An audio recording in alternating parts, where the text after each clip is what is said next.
Super so.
Mesdames et messieurs, bonjour. Mon nom est Barthélémy Glama, je suis en charge des rencontres, débats et conférences ici à l'auditorium Michel Laclos du Musée du Louvre et je suis très heureux de vous accueillir aussi nombreux pour cette nouvelle œuvre en scène consacrée au reliquaire de la Sainte Couronne d'Épines du trésor de la cathédrale Notre-Dame de Paris. Alors comme vous le savez, le format de l'œuvre en scène est probablement l'un des plus anciens, si ce n'est le plus ancien de cet auditorium, inventé par Michel Laclos à la fin des années 1980. Et à compter de cette saison, nous avons décidé de le pousser toujours plus loin dans ce qu'il pouvait faire pour être toujours davantage une école du regard au sein du musée. Et nous avons souhaité notamment tenter de connecter les œuvres entre elles, trouver des résonances. Et ce semestre, c'est autour du thème, ou de la question plutôt, du lien qui unit le pouvoir au sacré que nous vous proposons de réfléchir à toutes ces œuvres que vous verrez. Nous avons commencé à le faire en octobre dernier, en partant du côté de la Mésopotamie antique, avec la statuette d'Ébiril, et nous le ferons, et je vous demande de prendre date, le 17 janvier prochain, avec la maquette du complexe du Saint-Sépulcre de Jérusalem, qui nous amènera du côté de la Palestine au XVIIe siècle. Cet objet absolument extraordinaire est entré dans les collections du département des arts de Byzance et des chrétientés en Orient, et c'est son directeur, Maximilien Durand, qui vous guidera à la découverte de cet objet. Mais aujourd'hui, c'est une œuvre tout aussi exceptionnelle que nous vous proposons de contempler, de regarder, d'interroger, ce reliquaire qui a fait partie des objets du trésor, de l'appareil antique, des œuvres d'art, sauvegardées, rescapées, immédiatement après le tragique incendie qui a frappé la cathédrale Notre-Dame de Paris en 2019, et qui est arrivé ici au Louvre. Ce n'est donc pas une œuvre du Louvre que nous vous présentons, que nous vous proposons de regarder, mais une œuvre qui a été abritée par le musée dans ces circonstances-là. Et je voudrais remercier tous ceux qui nous ont permis de vous la présenter aujourd'hui, que ce soit à l'archevêché, au rectorat de la cathédrale ou à l'établissement public qui travaille à la restauration de la cathédrale Notre-Dame de Paris. Alors ce n'est certes pas une œuvre du Louvre, mais c'est une œuvre que vous avez déjà sans doute pu voir, ou si vous ne l'avez pas encore fait, que vous verrez dans l'exposition que le musée du Louvre consacre en ce moment même à ce trésor, jusqu'au 29 janvier prochain en Galerie Richelieu. Nous l'avons sorti de sa vitrine aujourd'hui, nous l'y remettrons demain et vous pourrez à nouveau aller la voir à partir de mercredi. Cette exposition, dont le co-commissariat a été assuré par Anne Dion, conservatrice au département des objets d'art, dont elle est la directrice adjointe, particulièrement spécialiste des collections du 19e siècle. Et c'est elle aujourd'hui qui vous guidera à la découverte de cet objet et je veux l'en remercier très sincèrement. De même que je tiens à remercier, et certains sont là, les co-commissaires de cette exposition, Yannick Durand, Florian Meunier et Michel Bernet-Privat. Je voudrais aussi remercier le service des expositions et tout particulièrement Milena Planche qui nous a beaucoup aidé dans la réalisation de cette œuvre en scène. Ajouter peut-être que la programmation autour de l'exposition se poursuivra jusqu'à la fin du mois de janvier par une série de concerts et même un ciné-concert, et vous pouvez retrouver tout ça en ligne sur Louvre-FR ou dans la brochure Spectacles et Rencontres, mais également par 2 autres conférences, le 8 janvier et le 15 janvier, qui nous permettront d'entrer dans l'histoire architecturale de la cathédrale et donc de faire résonner le questionnement de l'exposition à travers celle du bâti. Et nous avons pour l'occasion la chance d'avoir vraiment de très très grands spécialistes, parmi les plus grands spécialistes internationaux de l'histoire de l'architecture de Notre-Dame, pour nous accompagner. Avant de laisser la parole à Anne, je voudrais bien sûr remercier l'ensemble de l'équipe de l'œuvre en scène. C'est un travail collectif monumental, phénoménal, titanesque. Ce n'est pas pour rien que ce format est quasiment unique au monde et qu'aucun autre musée ne s'est lancé dans cette aventure-là. Et bien sûr, d'abord, Mustapha Seffar, qui sera le cadreur sur le plateau, qui sera une autre des grandes stars de cette œuvre en scène. Également Marlène de Quélin, qui est la chef du régie du département des objets d'art et qui manipulera l'objet pendant la conférence. Et bien sûr, à la réalisation, Joanne Lesage, Cindy Raymond, Émilie Declercq à la production, Alex Rebout au son, Didier Degros à la lumière. Je voudrais également remercier Marguerite Leroy et surtout les installateurs qui ont amené, comme vous l'avez vu dans cette petite vidéo de générique, l'œuvre sur la scène, Jean-Louis Jawassan-Guiraou, Dominique Puntanic et Vincent Crespel. Je vous remercie et je vous souhaite à toutes et à tous une très bonne conférence.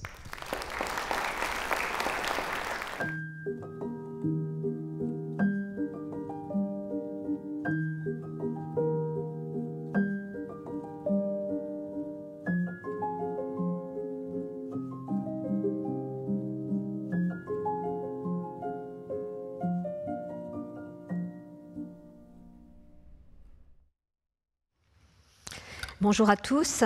Nous allons examiner aujourd'hui ensemble le reliquaire créé entre 1859 et 1862 pour le trésor de la cathédrale Notre-Dame de Paris pour abriter la Sainte Couronne d'Épines.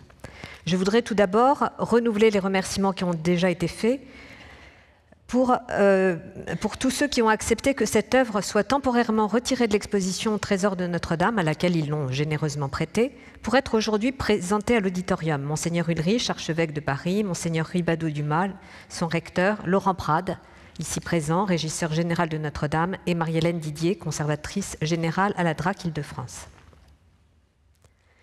Dans la chrétienté, une relique est soit une partie du corps, soit un objet ayant touché le corps, on parle dans ce cas de relique indirecte, soit encore un instrument du supplice de Jésus-Christ ou des saints martyrs. Dans la hiérarchie de ces reliques, les instruments de la passion ou du supplice du Christ, dites reliques dominicales, du latin Dominus, Seigneur, sont parmi les plus vénérables et sont l'objet d'un culte important dans la chrétienté. Il s'agit donc de la couronne d'épines, placée par dérision sur la tête du Christ par les soldats romains, qui est conservée à Notre-Dame depuis le début du XIXe siècle, et des clous et du bois de la croix de la crucifixion. Depuis 2008, la couronne d'épines est placée dans une châsse reliquaire dans la chapelle axiale de l'abside, et l'on sait que, pour la réouverture de la cathédrale en 2024, une nouvelle châsse reliquaire a été commandée à Sylvain de Buisson. Le renouvellement formel sera total, avec une châsse en cèdre ajouré affectant la forme d'une iconostase, avec la couronne présentée au centre d'une auréole de cabochon de verre à fond d'or, dans une lunule concave à fond bleu. Toutefois, pour des cérémonies, notamment les vendredis de carême, la couronne d'épines peut encore être placée dans le reliquaire ici présent, qui est alors porté sur un brancard par les chevaliers du Saint-Sépulcre, ce qui est une tradition assez récente du XXe siècle. Ce reliquaire, c'est-à-dire l'écrin destiné à présenter la relique, est composé de 2 niveaux. À la base, 3 personnages assis ayant joué un rôle important dans l'histoire des reliques des instruments de la Passion du Christ. Ils sont représentés assis, dans une position frontale, la tête légèrement inclinée devant le plateau, comme l'étaient au Moyen-Âge les statues exposées en hauteur avec des visages relativement inexpressifs. La partie supérieure peut contenir l'anneau reliquaire abritant la Sainte Couronne, et permet de voir par des fenêtres, lorsqu'il est présenté, ce qui n'est pas le cas aujourd'hui, la Sainte Relique. Cette partie supérieure se termine par une somptueuse couronne fleur-de-lysée.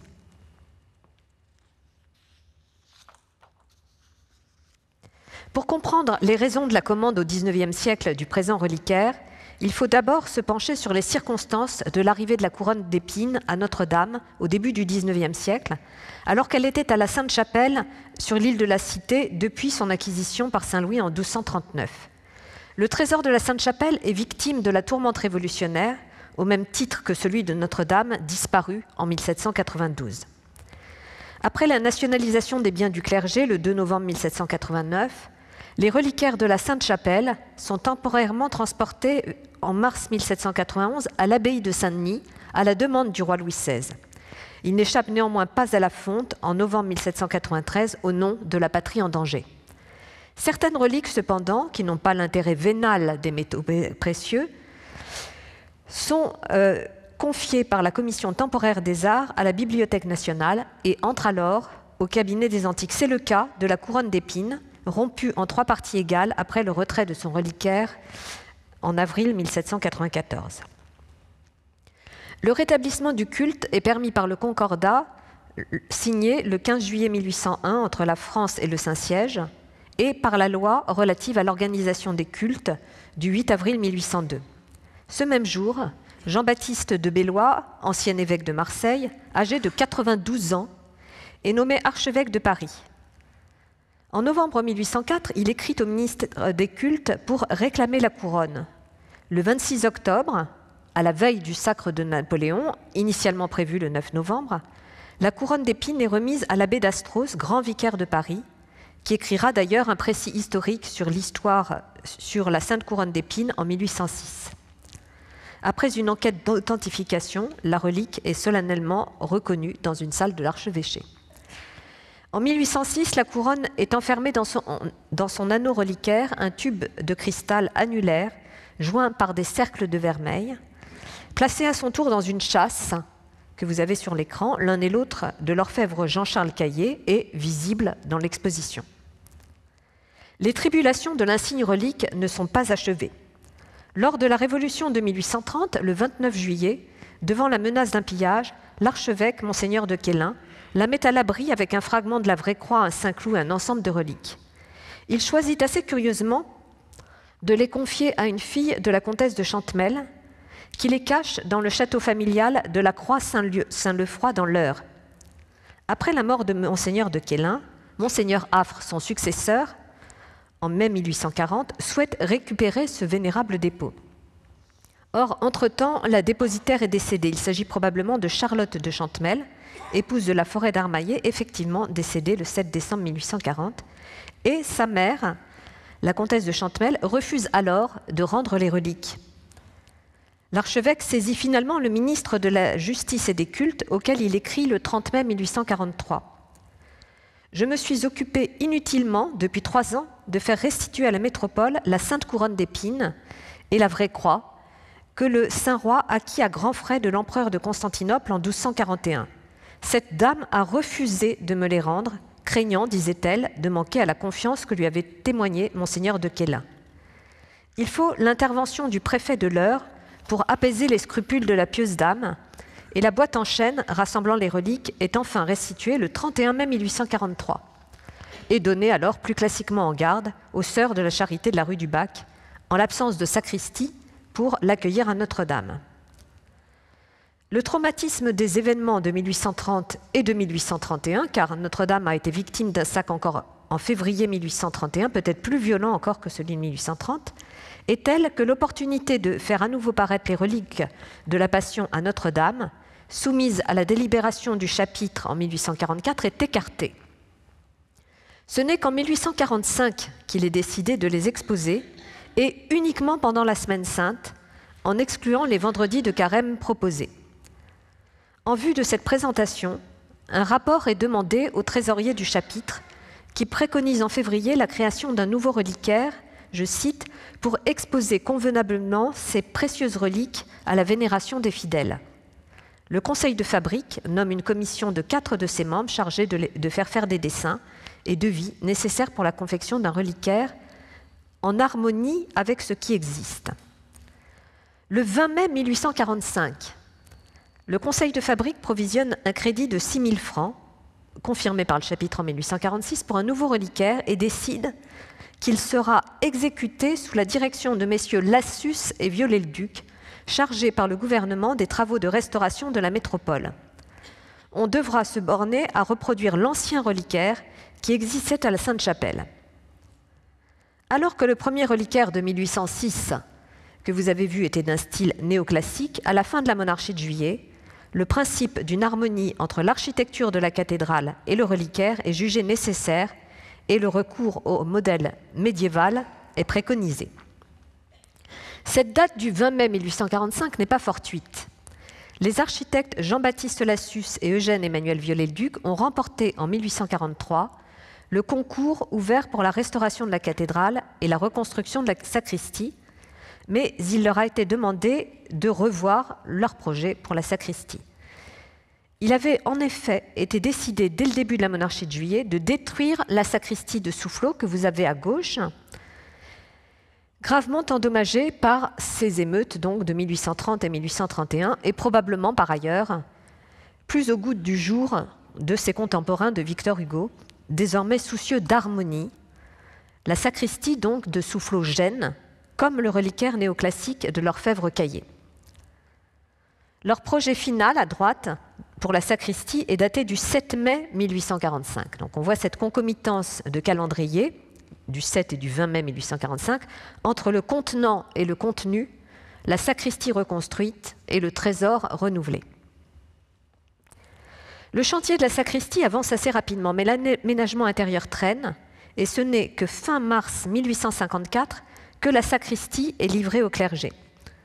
En avril 1854, d'ailleurs, l'orfèvre Trioulier propose, sans succès, de faire offrir par Napoléon III un reliquaire qu'il exécuterait. Le chapitre, cependant, réitère en avril 1855 la règle d'une conversation des reliques de la Passion au couvent des Filles de la Charité et leur présence à la métropole pour la seule Semaine Sainte. Il est affirmé que les reliques, je cite, « ne resteront à la métropole que lorsqu'on aura préparé pour les recevoir un emplacement digne de leur importance. Et plusieurs années passent encore sans décision sur ce reliquaire. » Il faut attendre finalement le carême de 1859 pour entendre à nouveau parler du reliquaire.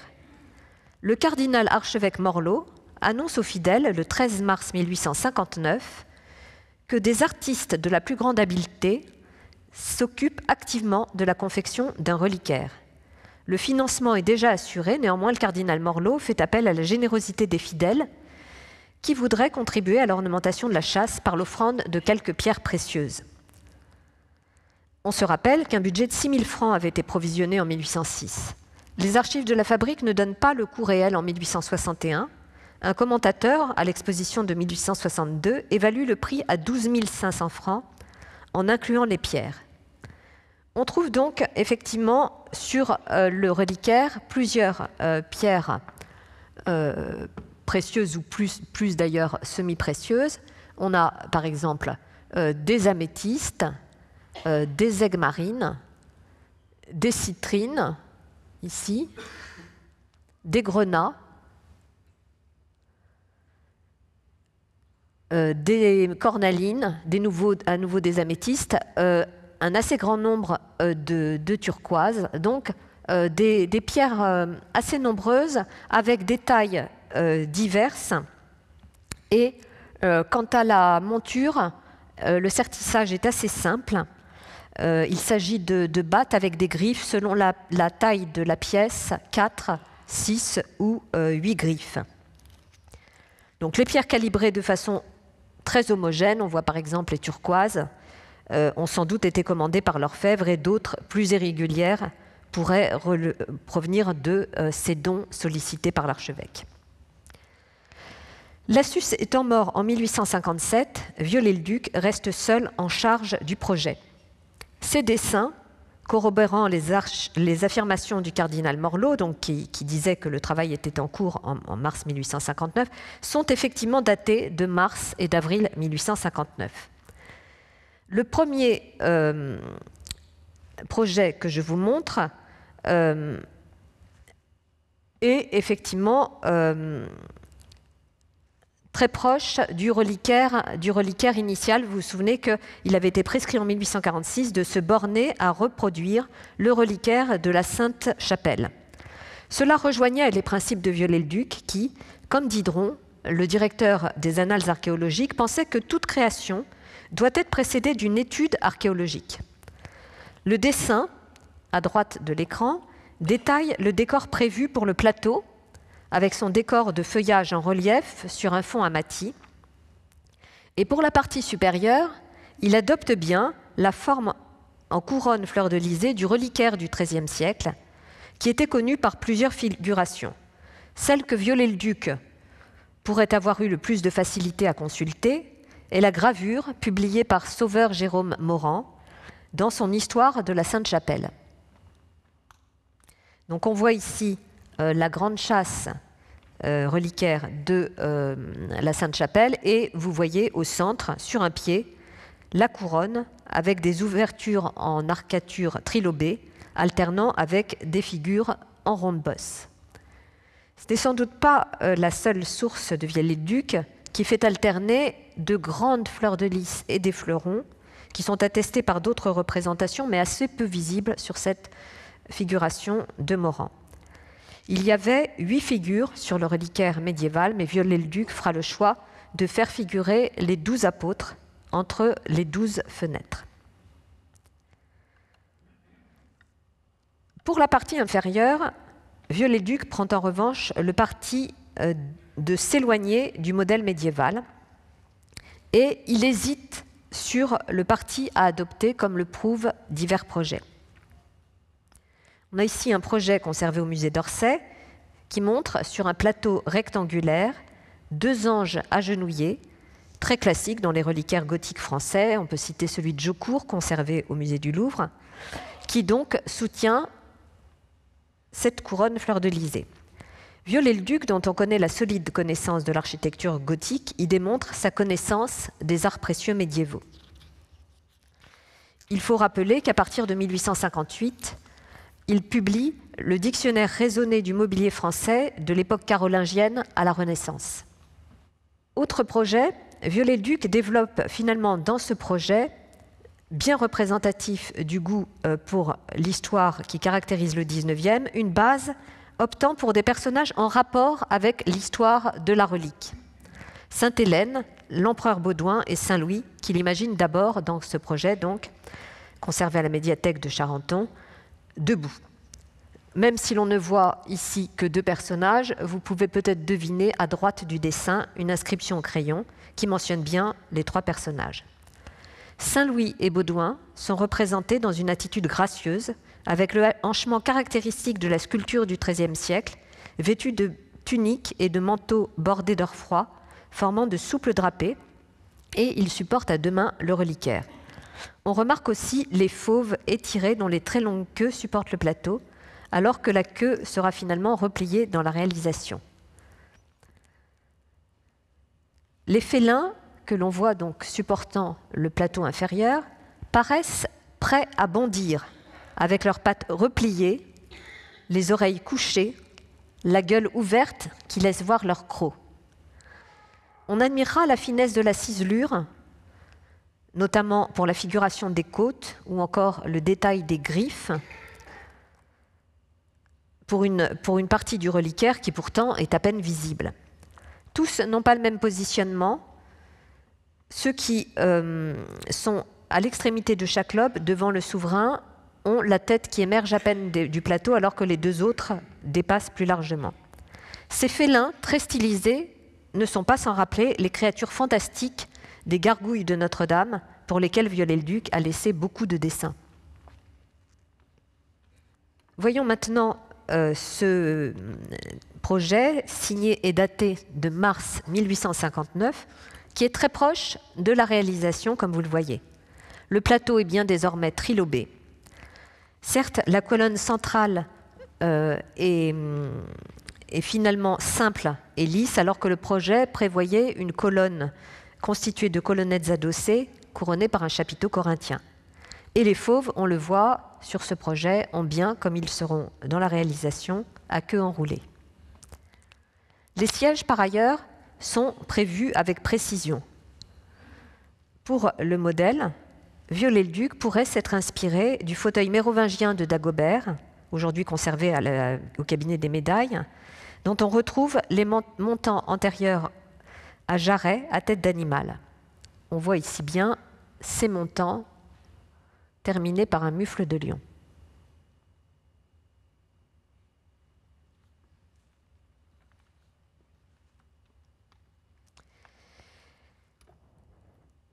Examinons maintenant les différents personnages et nous commençons avec Sainte-Hélène. Sainte-Hélène, donc, est la mère de Constantin Ier, qui réunifie l'Empire romain sous son autorité, qui était auparavant éclaté dans une tétrarchie. Elle se convertit au christianisme et fait un voyage en Terre Sainte en 326-328. Selon les récits élaborés dès le IVe siècle, Hélène découvre à Jérusalem la croix sur le mont Golgotha, lieu de la Passion. Une partie de la croix est envoyée à Constantin et va donc être transférée à Constantinople, nouvelle capitale fondée par ce dernier. Hélène présente ici la croix byzantine à double traverse, rappelant donc l'invention de la croix, l'invention c'est-à-dire la découverte. Il faut rappeler qu'en 1859, date des projets que nous avons vus, le reliquaire était d'abord conçu pour recevoir toutes les reliques de la Passion, non seulement la couronne, mais aussi la croix et le clou. Ce n'est qu'en 1862 que la commande évolue. Il est proposé que, je cite, « au lieu de ce reliquaire, il en soit fait 3, qui seraient portés séparément afin d'honorer davantage ces précieuses reliques et de donner plus de solennité aux cérémonies. » Finalement, on tranchera pour un seul deuxième reliquaire, il y en a donc 2, le deuxième réunissant clous et bois de la croix, reliquaire qui est donc présenté à l'exposition et que vous connaissez bien puisqu'il fait l'affiche de l'exposition et la couverture du catalogue. Hélène porte une couronne enrichie de turquoise et de pierre et elle est vêtue d'une tunique serrée par une ceinture et d'un manteau bordé d'or froid retenu par une broche enrichie d'une turquoise. On peut trouver des sources dans les reliquaires, dans les arts précieux médiévaux, comme les statuettes assises de la chasse de Saint-Éleuthère de Tournai vers 1247, quoique les poses soient ici plus statiques. Le modèle de la statuette a été donné par un sculpteur, collaborateur de Viollet-le-Duc sur le chantier de la cathédrale, Adolphe-Victor Geoffroy de Chaume. Le sculpteur a été chargé du décor sculpté de la sacristie, donc sacristie reconstruite, et on peut rapprocher nos statuettes des 8 statues d'évêques assis de la sacristie. On retrouve donc cette volonté constante de Viollet-le-Duc de lier l'architecture, le décor et le mobilier. Regardons maintenant l'empereur Baudouin. Baudouin de Courtenay devient en 1228 Baudouin II, empereur de l'Empire latin de Constantinople, fondé à la suite de la prise de Constantinople par les croisés latins en 1204. Réduit à la seule ville de Constantinople, le royaume latin est au bord de la faillite et Baudouin vient en 1238 implorer le secours du roi Louis IX. Le roi accepte d'acquérir la plus précieuse des reliques conservées à Constantinople, à savoir la couronne d'épines. Il envoie à Constantinople 2 dominicains, mais la relique a entre-temps été engagée à Venise et les dominicains doivent en conséquence la convoyer à Venise où elle est rachetée finalement en 1239. Elle est ensuite transférée en France, à Villeneuve-l'Archevêque, puis à Sens, archevêché, et enfin à Paris, d'abord dans la cathédrale, jusqu'à la construction de la Sainte-Chapelle. La représentation de Baudouin semble dériver de la gravure du sceau de la bulle d'or de Baudouin II, publié dans l'ouvrage de Morand sur la Sainte-Chapelle déjà cité. Baudouin tient de la main gauche repliée le globe crucifère et de sa main droite, posée sur l'accotoir, son sceptre. Il porte une couronne fermée et donc Viollet-le-Duc pourrait avoir eu en tête les représentations, hormis ce sceau, les représentations des consuls assis de façon très hiérarchique sur les diptyques consulaires byzantins en ivoire des IVe au VIe siècle. La délicatesse de la ciselure laisse apercevoir une barbe et une moustache rases. La qualité de la cisure permet d'apprécier le contraste entre le grain de la peau et cette barbe rase. Baudouin est coiffé de fines tresses s'achevant en boule. L'or froid de son manteau est richement ciselé. Le drapé de son manteau se creuse de larges plis entre ses genoux. On peut noter au passage quelques petits enfoncements. Ici, par exemple, un petit enfoncement sur le genou, là, pardon, qui démontre que la statuette est creuse et qu'elle a été exécutée ou repoussée. Nous reviendrons ultérieurement sur cette question des techniques. Enfin, regardons Saint-Louis. Donc le dernier de ces souverains représentés est donc Louis IX, dernier sur le plan chronologique, qui a acquis la couronne d'épines, comme on l'a dit, en 1239, puis tout un ensemble de reliques à Constantinople, toujours en 1241. Pour abriter ces reliques, Louis IX fait édifier au sein du palais de la Cité une chapelle conçue comme une immense châsse de pierre et de verre qui est consacrée en 1248. Saint Louis porte une couronne fleur-de-lysée enrichie de perles, d'émeraudes et de rubis qui laisse entrevoir sa frange courte. Sa représentation est tout à fait conforme à son habituelle iconographie avec sa coupe au carré et sa frange. La bordure de son manteau est brodée de fleurs de lys. Il soutient la couronne d'épines au moyen d'un linge en signe de respect. Les épines de cette couronne sont acérées et polies, ce qui donne cet aspect brillant et qui contraste avec l'aspect rugueux des rameaux entrelacés. Après avoir examiné cette partie inférieure, qui est donc, comme on l'a dit, le fruit de l'invention de Viollet-le-Duc, revenons à la partie supérieure, plus proche du reliquaire médiéval. Sous les arcatures court une frise de feuillage enroulé, rapportée et totalement détachée du fond. Enfin, les arcatures trilobées qui permettent, lorsqu'elle y est présente, de voir l'anneau reliquaire. Ces arcatures sont bordées d'entrelacs à épines, ce qui rappelle la fonction du reliquaire. On y retrouve, comme sur la couronne que porte Saint-Louis, le contraste souligné entre les épines polies et les écorces plus rugueuses. On sait que tout le décor ornemental est dû à Louis Villeminot, qui est un sculpteur ornemaniste qui deviendra chevalier de la Légion d'honneur en 1874. Regardons maintenant les apôtres qui scandent donc ces arcatures et séparent ces fenêtres trilobées. Tout d'abord, devant vous en tout cas là, Saint-Pierre avec ses deux clés et ses cheveux et sa barbe frisée. Puis Saint-Jean, bénissant, imberbe et juvénile, portant le calice. Saint-André avec la croix. Saint-Jacques le Majeur avec son bâton de pèlerin et le livre. Saint-Jacques le Mineur avec son bâton de foulon et le livre. Saint-Barthélemy avec le coutelas et le livre. Saint-Matthieu qui porte à deux mains le livre des évangiles ouverts. Judas avec la bourse et le livre. Saint-Philippe avec une croix latine tenue à deux mains. Saint-Thomas avec ses cheveux ondulés et tenant une équerre. Saint-Simon avec l'épée et le livre et un pan de son manteau serré sous son bras. Et enfin, Saint-Paul avec son haut front dégarni et sa longue barbe soyeuse à deux pointes, l'épée et le livre.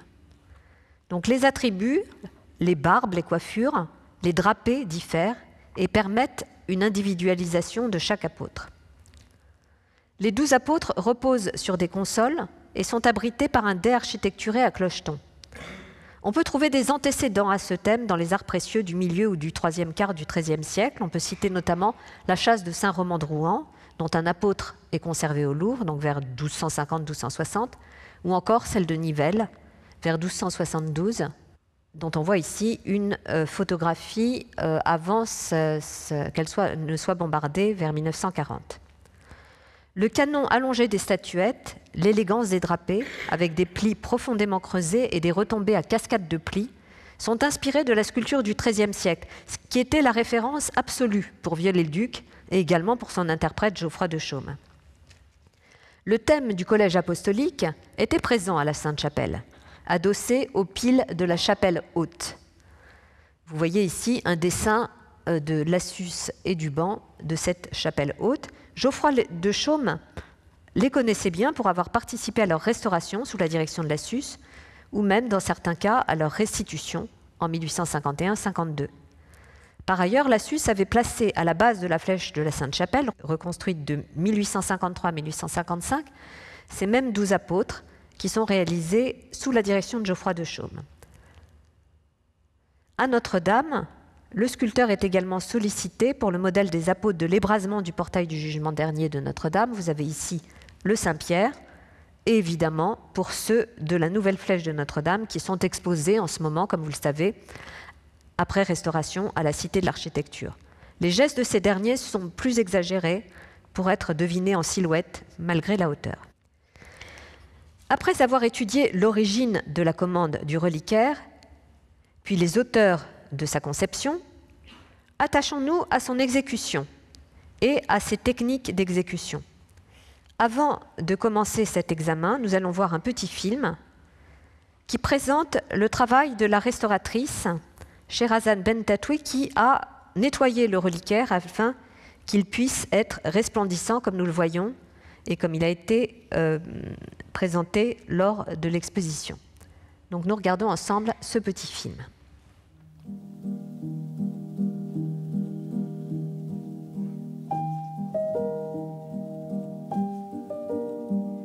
Avec mon équipe, quand on a pris en charge cet objet, qui était conservé donc, dans le trésor de la cathédrale Notre-Dame, elle était très noire, très sombre, avec beaucoup d'irisation. Certaines parties, on ne voyait plus l'or, qui était entièrement couverte de dépôts noirs.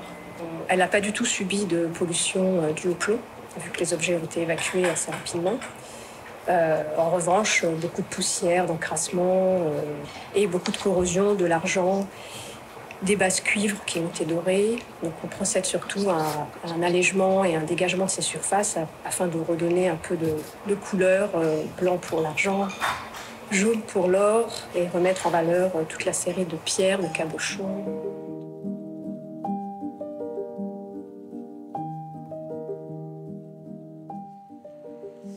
On a pu démonter la grande couronne, ainsi que les petites couronnes qui viennent normalement se poser sur la tête des saints et des rois. Donc on nettoie les surfaces généralement avec des solvants, alors des éthanols, des bases hydrocarbures. Si on a des corrosions un peu plus importantes, on peut utiliser une fine pâte abrasive qu'on prendra soin de bien rincer, de bien nettoyer. Alors soit on utilise ce genre de petites brossettes en poil de chèvre, ou dans les coins un peu plus inaccessibles, on peut utiliser des petits bâtonnets avec des coteaux, ce qui permet d'aller un petit peu plus loin dans les nettoyages. Donc ce ne sont que des techniques très douces pour ne pas rayer les surfaces.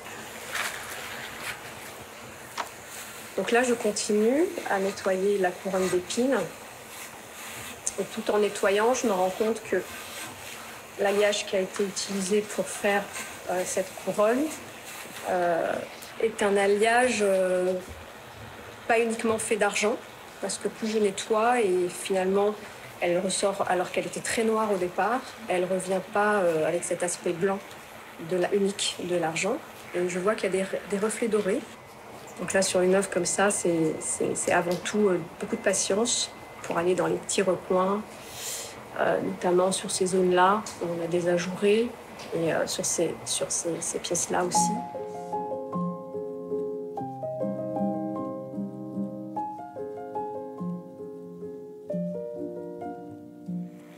Aujourd'hui, dans le cadre de nos déontologies de conservation et de restauration, on ne va pas forcément revenir sur des surfaces totalement exemptes de corrosion, notamment sur les zones les plus attaquées, où on va accepter de laisser un léger voile afin de ne pas trop user, notamment quand on a des dorures.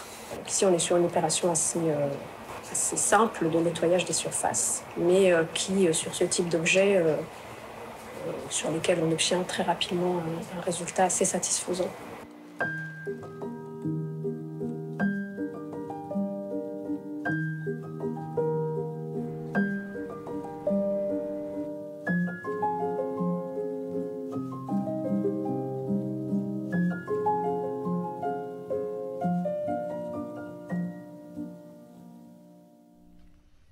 Revenons à l'examen de ce reliquaire. Plusieurs inscriptions documentent la confection du reliquaire. Donc ici, je suis au crayon pour que vous soyez guidés, mais j'espère que je ne vous gêne pas. Donc anno 1862, je vous épargne la lecture en latin des chiffres. Fabre factum, condendis,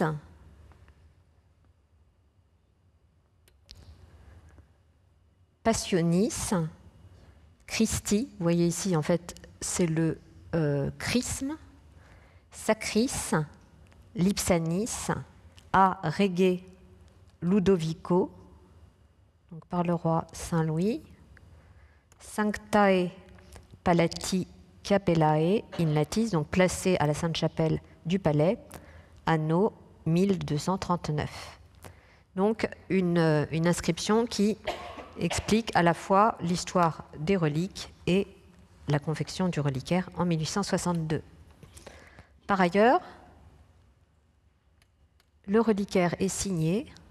Ici, vous voyez à la base de la colonne centrale, très clairement, très fièrement même on pourrait dire, donc Viollet-le-Duc, Invenit, Poussielgue Rusant, Fabricavit, 1862. Donc Viollet-le-Duc a inventé et Poussielgue Rusant a fabriqué, a exécuté. Enfin, dernier élément qui permet de documenter cette exécution, ce sont les poinçons.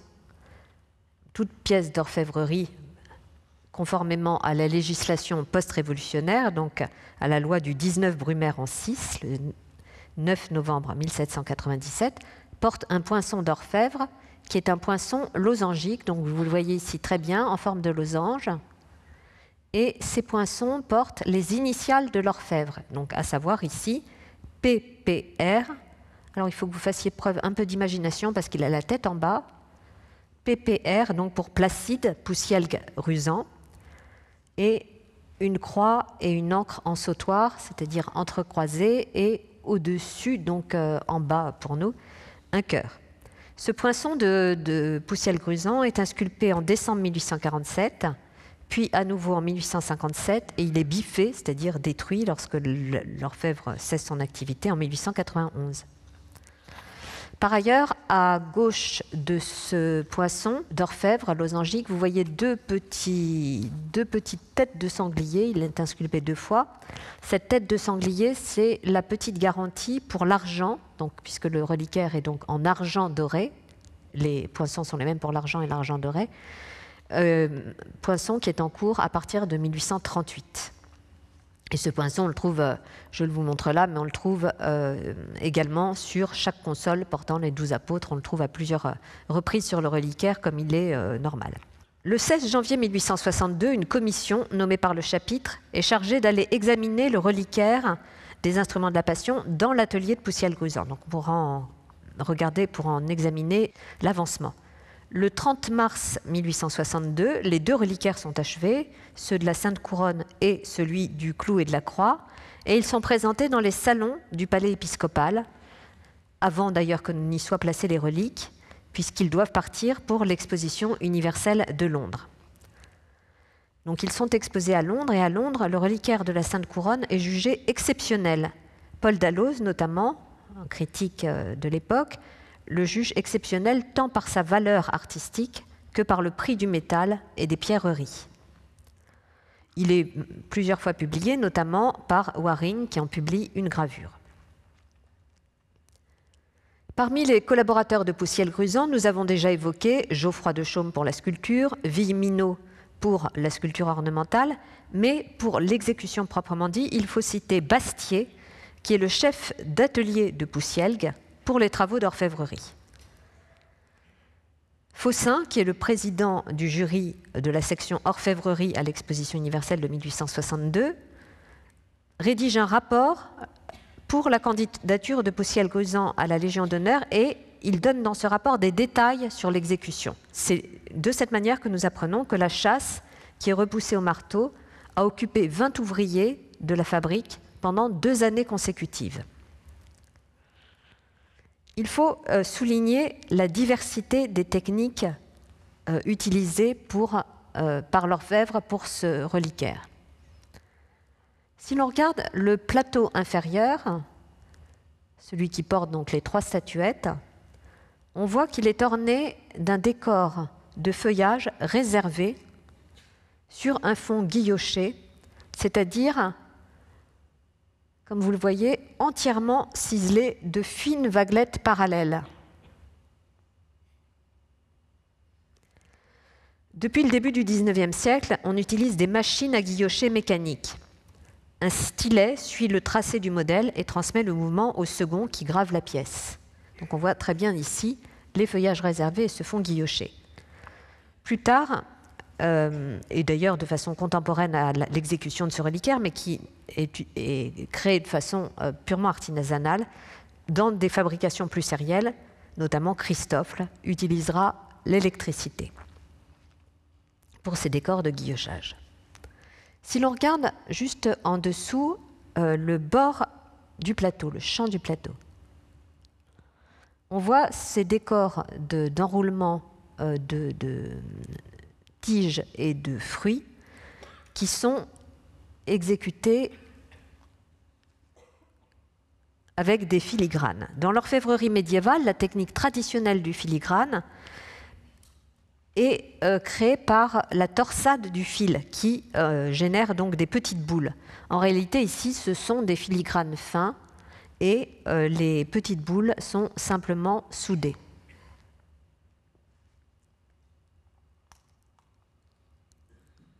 Regardons enfin les 3 statues qui sont exécutées au repoussé. Pour donner la forme concave ou convexe nécessitée par ces drapés, on enfonce et on travaille au revers la feuille d'argent à l'aide d'un marteau ou d'un maillet en prenant appui sur une bigorne. On a vu tout à l'heure que quelques petits enfoncements témoignaient du fait que ces statuettes étaient creuses et donc constituées d'une simple feuille très fine de métal. Le C2RMF a très aimablement accepté, sur la suggestion de la restauratrice que vous avez vue sur le film, Scheherazade Bentatoui, et avec l'accord de Marie-Hélène Didier, d'effectuer une série de radios qui nous éclairent sur la fabrication et la structure. Et donc au laboratoire du C2RMF, Elsa Lambert, qui a réalisé ces radiographies, a de plus aimablement colorisé ces radiographies pour en faciliter la lecture, qui n'est pas toujours évidente.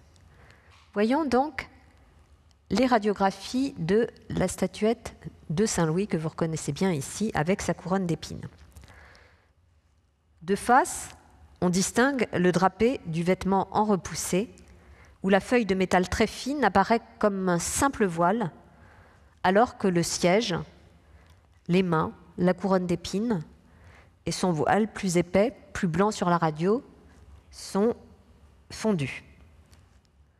Si on regarde à gauche la vue de profil, pour le profil du visage au niveau du nez, on voit un profil externe et un profil interne distinct, ce qui montre bien l'épaisseur du métal et caractérise la technique de la fonte. Par ailleurs, le corps, exécuté donc en repoussé, est exécuté en 2 coques et Elsa Lambert a matérialisé par un trait jaune la limite entre les 2 coques. Alors, avec la superposition et l'absence de profondeur d'une radio, on voit à la fois la partie droite et la partie gauche. Donc, ce sont ces 2 traits jaunes qui montrent les 2 coques qui donc ont été ensuite soudées. Ensuite, Baudouin. Donc, Baudouin, de même, on voit ce voile très fin du drapé. Et on voit bien les mains, comment les mains sont emboîtées par une sorte de cylindre, de manchon dans les manches. Et par ailleurs, comment le globe est fixé par 2 rivets au niveau du pouce et des doigts, fixés à la main donc. Et on voit bien aussi que les doigts plus blancs sont pleins. On peut faire des remarques analogues et on voit à nouveau ce trait jaune qui matérialise la jonction entre les 2 coques. Donc ici Sainte-Hélène, vous la reconnaissez bien, avec sa croix à double traverse. Et vous voyez qu'on voit très bien aussi ces mains enfoncés dans les manches et fixés à la croix. Et par ailleurs, le visage qui est de même attaché au corps et fondu. On voit bien également que le siège, les montants du siège très blancs sont fondus et pour certains, même certaines parties, sont plats. Enfin, si on regarde la radiographie générale, on comprend mieux la structure et les éléments internes qui maintiennent l'ensemble. On voit bien à l'intérieur de la colonne centrale, en vert, la tige filetée qui permet de fixer le plateau inférieur et la colonne jusqu'au chapiteau. De même, les sièges, les montants des sièges, sont fixés au plateau par des vis avec leurs tiges, ici en vert, des plaques de serrage qui ont été colorisées en rose et des platines de renfort en jaune. Donc tout cela est solidement fixé. Mais il est à noter que toutes ces fixations sont mécaniques. Il n'y a pas de soudure. Et tout pourrait, si l'on le souhaitait, être démonté. On remarque dans la partie cylindrique qui supporte le plateau, la partie supérieure, une masse conique, ici colorisée en orange, qui pourrait être en bois et qui sert sans doute à renforcer cette partie qui supporte tout le poids de la partie supérieure. Et nous avons regardé tout à l'heure sous les colonnettes et les apôtres la frise de feuillage détachée du fond et on voit très bien ici les deux parois, la paroi interne colorisée en bleu et la paroi externe totalement détachée du fond.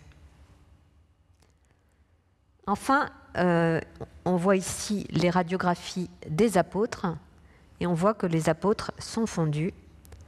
Ils sont fixés, ils sont vissés sur le plateau et on voit bien les têtes fondues, plus épaisses. On voit bien la jonction entre le corps et la tête. Et de même, les accessoires, livres. Ici, apparemment, on doit avoir Judas à droite avec la bourse. Et si l'on regarde plutôt de part et d'autre des petits dais qui surmontent chaque statuette, on voit deux petits ronds avec un point au centre. Ce sont les pierres que nous avons regardées tout à l'heure. Donc ces pierres avec leur sertissage et un rivet qui fixe ce sertissage au fond. Donc des radiographies qui nous éclairent, nous permettent de mieux comprendre la structure de cette pièce et ses techniques, et qui confirment la fabrication très traditionnelle de la châsse. On comprend mieux l'investissement de l'orfèvre qui a fait travailler des ouvriers sur une longue période. Tout naturellement, il cherche, on pourrait dire, à rentabiliser cet effort en remployant tout ou partie du modèle, comme il était classique de le faire au XIXe siècle. On peut par exemple mentionner Froment-Meurice qui pratiquait beaucoup le remploi avec variante. Ainsi, la base, avec Hélène, Baudouin et Saint-Louis, est reprise en 1872, mais non plus au repoussé, mais de façon plus économique, à la fonte, pour une croix reliquaire à gauche du trésor de la cathédrale d'Angers, qui est offerte par Louis de Farcy en 1872. Et à droite, vous voyez une base très similaire pour le reliquaire de la Sainte Coiffe à Cahors. Donc un remploi de la partie basse, qui était la partie la plus créative de ce reliquaire, dans des reliquaires ultérieurs. À côté de ces pièces d'exception qui répondaient à des commandes, Poussielgue propose une fabrication de série qu'il vend par catalogue, comme il le faisait classiquement, comme le faisait également à la même période Christoffel. Ainsi, les statuettes d'apôtres, on peut voir ici à droite Saint-Pierre, d'une hauteur de 11 cm qui est proposé dans le catalogue de 1893 de l'orfèvre Poussiel-Gruzan, dans la rubrique Statues, sous le numéro 682, et on peut l'acheter pour un prix variant de 40 francs pour un exemplaire le plus simple en bronze doré, à 120 francs pour un exemplaire plus riche en argent, en passant par le bronze argenté ou le bronze doré. Il est bien spécifié dans le catalogue que le dessin est Viollet-le-Duc et la sculpture de Geoffroy de Chaume. De même, sous le numéro 2337,